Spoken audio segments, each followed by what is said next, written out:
A Bíblia diz em 2 Reis, capítulo 11, de 1 a 21. Quando Atalia, mãe de Acasias, viu que seu filho era morto, levantou-se e destruiu toda a descendência real. Este versículo, a gente podia dizer assim, ó, entre aspas, né? Por favor, não me interpretem mal. Foi rascunhado no inferno. Porque Deus disse que não iria faltar descendentes para o trono de Davi. Mas Satanás não aceita. O inferno não aceita. E os demônios trabalham para que a vontade de Deus não se cumpra na nossa vida, numa cidade, num país e, acima de tudo, na humanidade, na história, porque a Bíblia disse que o descendente, o Messias, viria da linhagem de Davi, e veio, é o Senhor Jesus. Mas quando a gente lê esse versículo, e se tu não continuar, tu vai dizer assim, acabou, mataram, olha só, destruiu toda a descendência real. Nós estamos falando do reino do sul, do reino de Judá. Lembrando que Israel, após a morte de Salomão, foi dividida. Então nós temos o reino do norte, com a capital Samaria, e nós temos o reino do sul, com a capital Jerusalém. Então o que acontece aqui? Quando Atalia, mãe de Acasias, viu que seu filho era morto, levantou-se e destruiu toda a descendência real. Era uma tentativa do inferno de impedir que a palavra de Deus se cumprisse. Mas eles fracassaram fragorosamente, porque Deus vela pela sua palavra para cumprir. Deus não é homem para que minta, nem filho do homem para que se arrependa. E olha o que aconteceu. Jeoseba, filha do rei Jorão e irmã de Acasias, raptou Joás, filho de Acasias, do meio dos filhos do rei que seriam mortos, e o pôs juntamente com a sua babá numa câmara interior. E assim o esconderam de Atalia, e ele não foi morto. Então, no verso 1, toda a descendência real, todos os descendentes do trono de Davi estavam mortos. No verso 2, a gente vê que não é assim. Que Deus salvou Joás. Então, com essa introdução, eu vou falar para vocês quem é Atalia. Pensa numa mulher má, perversa, ruim. Aí tu vai dizer, Jezabel, poderia ser Jezabel. Pois bem, Atalia era filha de Acabe. E filha de Jezabel. Porque vocês têm que lembrar que antes não havia essa divisão. Isso começou a ocorrer depois de uma série de pecados, de idolatria, de feitiçaria, de malignidade, de prostituição,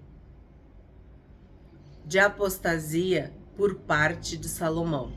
E ele foi avisado de que isso aconteceria. Mas como não seria nos seus dias, ele ficou tranquilo, vamos dizer assim. E foi nos dias de Roboão, seu filho. Então o que acontece aqui? Atalia quer reinar. E para reinar, ela mata os filhos do rei. Todos. Ela pensou que todos, mas não. Quem é Atalia? Atalia significa afligida por Jeová, aquela a quem o próprio Senhor afligiu. Então a gente vê que ela não tinha a bênção de Deus. Ela não era da linhagem. Mas ela usurpou o trono, usurpou o reinado. Quem é Acasias, que era seu filho? Jeová sustentou, Jeová sustenta. Quem é Jeoseba? Jeová jura, Jeová fez juramento, Jeová é juramento. Então, a palavra de Deus estava valendo e Jeoseba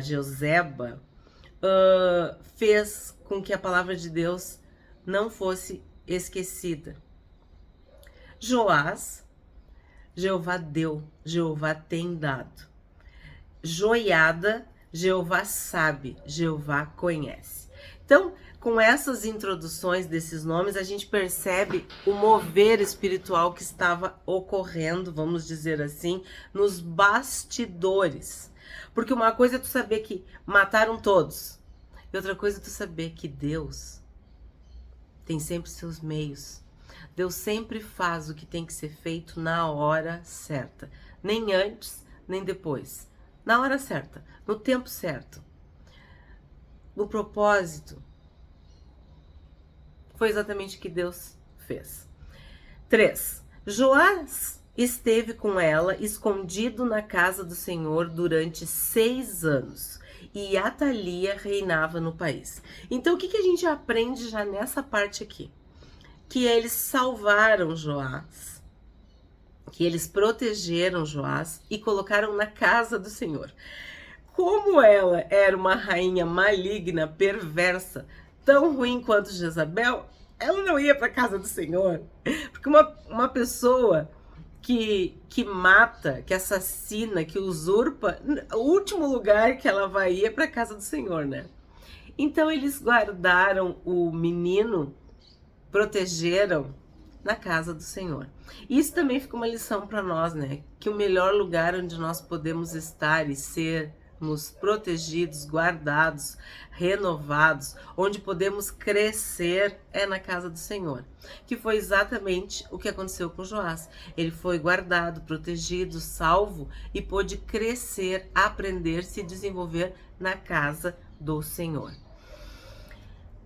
4. No 7º ano, Joiada mandou chamar os capitães dos cários e da guarda e reuniu-se com eles na casa do Senhor.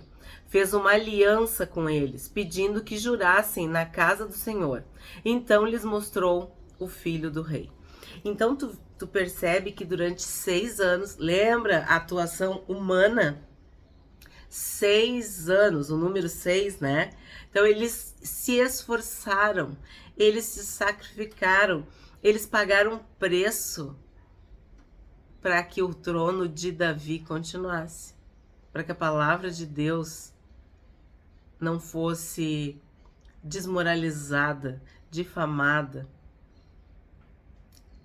Deus prometeu que uma lâmpada nunca se apagaria, sempre teria uma lâmpada acesa. Então, Joás era essa lâmpada acesa. Aí passam 6 anos, e aí o que vai acontecer? No 7º ano, Joiada, que é o sumo sacerdote, manda chamar os capitães dos cários e da guarda. Então, o que ele faz? Ele apresenta Joás. Temos um herdeiro legítimo, um descendente do trono de Davi. E lhes deu ordem dizendo: isto é o que vocês devem fazer. 1/3 parte de vocês que entram de serviço no sábado fará a guarda do palácio real. Outra 1/3 parte estará ao portão sul e a outra 1/3 parte ao portão detrás da guarda. Assim vocês farão a guarda e a defesa deste palácio. Os 2 grupos que saem de serviço no sábado, esses todos farão a guarda da casa do Senhor junto ao rei.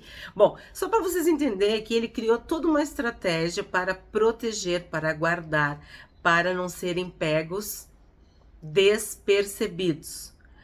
Porque quem conspira é acusado de traição e é passível de morte. Então eles tinham que fazer tudo muito certo. E foi feito um pacto, uma aliança. E eles juraram na casa do Senhor. 8. Vocês devem rodear o rei, cada um de armas na mão. E se alguém quiser entrar nas fileiras, que seja morto. Vocês devem acompanhar o rei aonde quer que ele for. Então assim, ó, a vida de Joás valia a palavra de Deus. Tu consegue entender que um ser humano, no caso um menino, uma criança, a vida dele simbolizava a longo prazo a vinda do Senhor Jesus, porque não podia falhar, não podia furar, não podia ter erro nessa genealogia, nessa descendência. Esse trono tinha que ser preservado. Então, quando todos esses aqui estavam unidos, eles estavam glorificando a Jesus. Eles estavam desejando que a palavra de Deus se cumprisse. Esse é o ponto. A palavra de Deus se cumpre no coração de quem crê, no coração de quem tem fé, de quem acredita que não são meras palavras, mas que são palavras santas, palavras sagradas, palavra de Deus. Os capitães de 100 fizeram tudo o que o sacerdote Joiada lhes havia ordenado. Cada um reuniu seus soldados, tanto os que entravam de serviço no sábado como os que saíam de serviço no sábado, e os levou ao sacerdote Joiada. Aqui também a gente vê essa coisa dos que entram e dos que saem. A vida é feita de alternâncias. Então, nós já falamos aqui também sobre isso. Não é porque os pais fizeram que os filhos vão se deitar nas cordas porque já está tudo feito. Não, os filhos vão trabalhar e vão se esforçar para avançar um pouco mais. Então, quem está entrando, faça o trabalho. Quem está saindo, faça o trabalho. O importante é não deixar a peteca cair, é não deixar o bastão ficar parado. Ele tem que passar de geração em geração. Tem que cada um fazer a sua parte. O reino de Deus é tomado por esforço. Significa o quê? Cada um de nós, no silêncio do seu viver, está fazendo a parte. É uma parte de um todo maior, que é a vontade de Deus. O sacerdote entregou aos capitães de 100 as lanças e os escudos que haviam sido do rei Davi e que estavam na casa do Senhor. Tu imagina que honra, tu imagina que bênção isso. É uma forma de dizer assim, ó, o inferno pensou que tinha destruído. É que nem o que aconteceu com Jesus. Mataram Jesus, ele morreu. Então teve festa no inferno. No terceiro dia ele ressuscitou. E a Bíblia diz que ele foi ao inferno e ele tirou as chaves da morte do inferno das mãos de Satanás. Ele expôs os principados e as potestades. Então aqui quando ele fala das armas, ó, as lanças e os escudos que haviam sido do rei Davi e que estavam na casa do Senhor, é uma forma de mostrar assim, ó, a vitória, uma forma de mostrar o poder, a autoridade. Vocês não estão lutando lutas humanas, mas são espirituais. Assim como o rei Davi venceu, vocês também já venceram. É uma forma de levantar o moral da tropa, dos soldados, de todos que estavam ali, tanto os guardas quanto os servos, todos entendiam a missão que estavam fazendo em preservar a vida de Joás. Os guardas se puseram cada um de armas na mão, desde o lado direito da casa real até o seu lado esquerdo, e até o altar e até o templo para rodear o rei. Então Joiada trouxe para fora Joás, o filho do rei, pôs a coroa na cabeça dele e lhe entregou o livro do testemunho.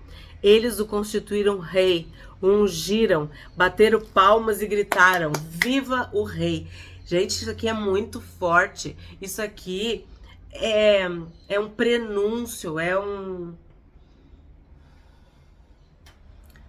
séculos e séculos da vinda do Senhor Jesus. É uma tipologia, porque quiseram matar todos. Só que Joás, o que Joás quer dizer? Jeová deu, Jeová tem dado. E quem que Deus deu? Deus amou o mundo de tal maneira que deu o seu filho. E ele tem nos dado vida com esse filho, tem nos dado a salvação com este filho, o perdão dos nossos pecados. Então é uma simbologia muito forte. Viva o rei Joás! Mas nós sabemos para quem Joás apontava: para o Senhor Jesus, para o descendente de Davi que ia esmagar a cabeça da serpente, que ia aniquilar o poder das trevas.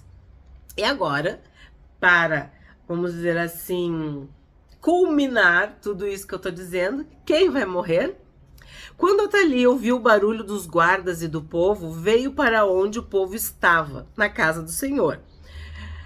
Olhou e eis que o rei estava junto à coluna, segundo o costume. Lembra da coluna que a gente viu na construção do templo de Salomão? Lembra o que uma coluna dizia? Que Deus era a alegria do rei e que era Deus que ia estabelecer o rei de Davi, o trono de Davi. Tudo é simbólico na palavra de Deus. Tudo aponta para o Cristo, para a vitória. Então, quando a gente está desanimado, está fraco, a gente tem que lembrar de que tudo está se cumprindo. Desde a primeira palavra até a última vai se cumprir. Vai se cumprir. Tu não olha para as circunstâncias. Ah, mataram todos os descendentes, morreram todos, acabou. Deus esqueceu da sua promessa? Não, gente, isso não é verdade. A verdade é que Deus faz tudo no tempo que tem que ser feito, no tempo certo. Nós esperamos a volta do Senhor Jesus e eles estavam fazendo tudo aqui para preservar esse trono. Olhou e eis que o rei estava junto à coluna, segundo o costume. Os capitães e os tocadores de trombeta estavam ao lado do rei. De todo o povo da terra, e todo o povo da terra se alegrava e tocava trombetas. Então Atalia rasgou as suas roupas e gritou: traição, traição. Ela entrou em desespero. Aqui ela age como alguém que está encurralada, alguém que está desesperada, amedrontada, apavorada, que perdeu, né? Porém, o sacerdote Joiada deu ordem aos capitães que comandavam as tropas, dizendo: façam-na sair por entre as fileiras, e se alguém a seguir, matem-no à espada. Porque o sacerdote tinha dito: não a matem na casa do Senhor. Como eu falei, o último lugar que Atalia ia era na casa do Senhor. Ela foi porque viu o barulho, o agito. E eles não queriam, né, que ela fosse morta ali. Então, eles a prenderam e ela, pelo caminho da entrada dos cavalos, foi para o palácio real, onde a mataram. Então, o fim de Atalia foi a morte. Joiada fez uma aliança entre o Senhor, o rei e o povo, para serem eles o povo do Senhor. Fez também uma aliança entre o rei e o povo. Então, todo o povo da terra entrou no templo de Baal e o derrubaram, despedaçando os altares e as imagens de Baal. Matã, o sacerdote de Baal, foi morto diante dos altares. O sacerdote Joiada pôs guarda sobre a casa do Senhor, reuniu os capitães dos cários e da guarda e todo o povo da terra, e todos eles conduziram o rei desde a casa do Senhor até o palácio real, passando pelo portão da guarda. E Joás sentou-se no trono dos reis. Sentou-se no trono de Davi. Todo o povo da terra se alegrou e a cidade ficou tranquila, depois que mataram Atalia à espada, junto ao palácio real. Joás tinha 7 anos de idade quando o fizeram rei. Então, o que fica para nós hoje com esse vídeo emocionante? Eu não sei se vocês têm a mesma percepção que eu, mas eu imagino a cena. Eu imagino a fidelidade, a fé, a confiança do sacerdote para fazer tudo isso, da babá, a esposa do sacerdote, quer dizer, cada um que tomou uma iniciativa, cada um que não temeu pela sua vida e foi lá e fez o que era a vontade de Deus, que colocou a sua gotinha, colocou a sua contribuição, a sua parte para que a vontade de Deus se cumprisse. Então, o que nós aprendemos hoje? Que Joás foi protegido e guardado por 6 anos. Para não ser morto por Atalia, ele ficou escondido na casa do Senhor. O sacerdote Joiada fez aliança com a guarda e os capitães para protegerem Joás e o ungirem rei. Quando Atalia soube, rasgou suas vestes e gritou traição. Foi morta pela ordem do sacerdote Joiada. E o que aconteceu? O trono de Davi voltou a ter um descendente. A lâmpada permaneceu acesa. E é essa esperança que nós temos, porque o leão da tribo de Judá voltará. Assim como todas as promessas estão se cumprindo, nós também temos que esperar por essa volta do Senhor Jesus.